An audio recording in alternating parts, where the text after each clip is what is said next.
Hello students, this video is for grade 3 science parts of plants part 5.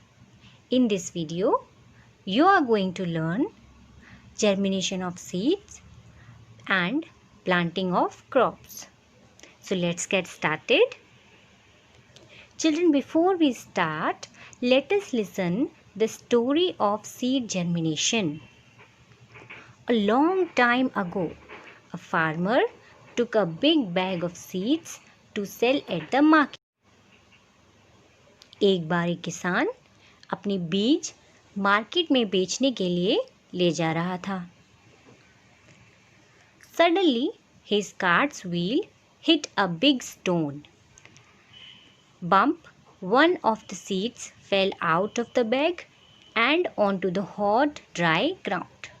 तो एकदम से ही रास्ते में उसकी गाड़ी एक पत्थर से टकरा गई और उसमें से एक बीज जमीन पे आकर के गिर गया. I'm scared, said the seed. I need to be safe under the soil. Just then, a buffalo walked on the seed and pushed it into the ground. बीज जो जमीन पे गिर गया था, उसने बोला मुझे डर लग रहा है, मैं यहाँ पर सेफ नहीं हूँ, मुझे तो मिट्टी के नीचे होना चाहिए. वहीं पे दूसरी ओर से एक बफेलो आ रही थी और उसने उस बीज के ऊपर पाँव रख दिया और वो बीज मिट्टी के नीचे चला गया. I am thirsty, said the seed. I need some water to help me grow. Just then it started to rain. फिर क्या हुआ? वो जो बीज था वो मिट्टी के अंदर बोलने लगा कि मुझे बहुत प्यास लगी है, मुझे थोड़ा पानी चाहिए जो मुझे बड़े होने में भी मदद करेगा. और ऐसा बोलने के बाद ही बारिश होने लगी. The next morning, the seed had a little green shoot. All day it sat in the sun and grew taller and taller. दूसरे दिन सुबह सुबह क्या हुआ? उस सीड में से एक ग्रीन कलर का शूट बाहर निकल के आने लगा.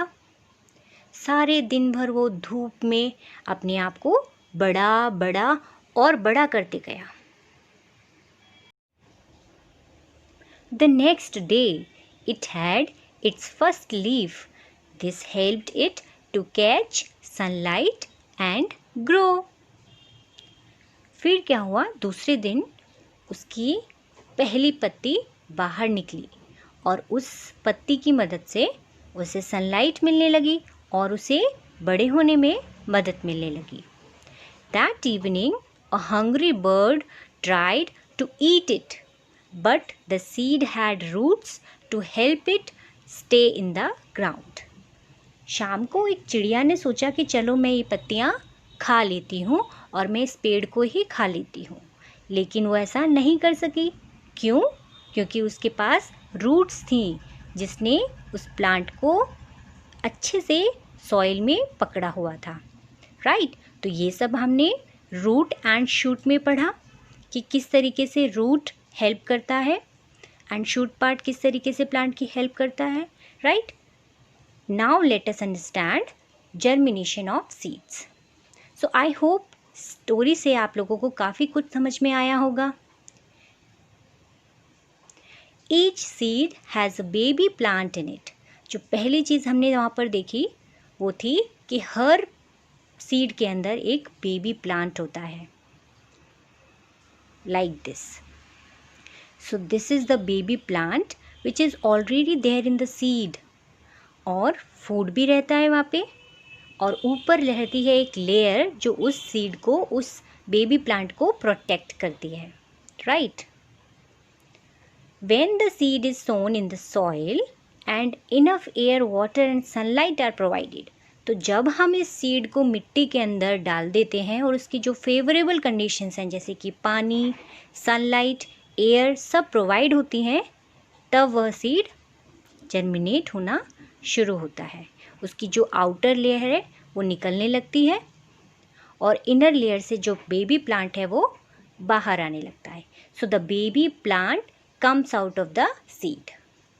Right? So this is how a baby plant, this is the seed coat. Okay, ये हट गया यहाँ से और बेबी प्लांट बाहर आ गया. This process where a baby plant comes out of the seed in suitable conditions is known as germination. So this is how a seed germinates. Right, children? So let us have the picture how seed germination in the very first stage. जो seed है वो मिट्टी के अंदर है, फिर धीरे धीरे जो बेबी प्लांट है वो बाहर निकलने लगा और उसी बेबी प्लांट से शूट और रूट पार्ट भी आ गया, लीव्स भी आने लगे और फाइनली एक एडल्ट प्लांट बन गया. So this was the seed germination. Now we will understand what is planting of crops. Plants that provide food to us and are grown in a large number in the fields are called crops. तो plants हमें food provide करते हैं, everybody knows it. जब हम इस plant को बहुत ज़्यादा अमाउंट में लगाते हैं, लार्ज नंबर में एक बहुत बड़े फील्ड में करते हैं, तब वो क्रॉप्स बन जाते हैं. Right. There are 2 methods of planting basically. First is direct method, then it is indirect method. So what is direct method? The seeds are scattered and sown directly in the field. You take a seed with you and you directly sow it in the soil. So this is what direct method. Examples: maize, wheat, gram, beans. इन सब के जो बीज हैं आप directly मिट्टी में डाल देते हैं. This is called the direct method. सो यहाँ पे देख रहे हैं आप, एक फार्मर सारे सीड्स को स्कैटर कर रहे हैं फील्ड में. Next is indirect method. Seeds of some crops like rice are grown in small seed beds.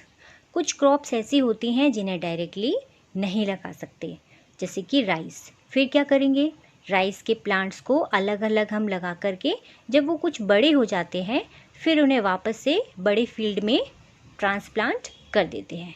So this is the indirect method. Some plants like rose, sugarcane, potatoes, they are also grown with the help of indirect method like stem cutting. They are not grown up by the seeds, they are grown up by the stem cutting.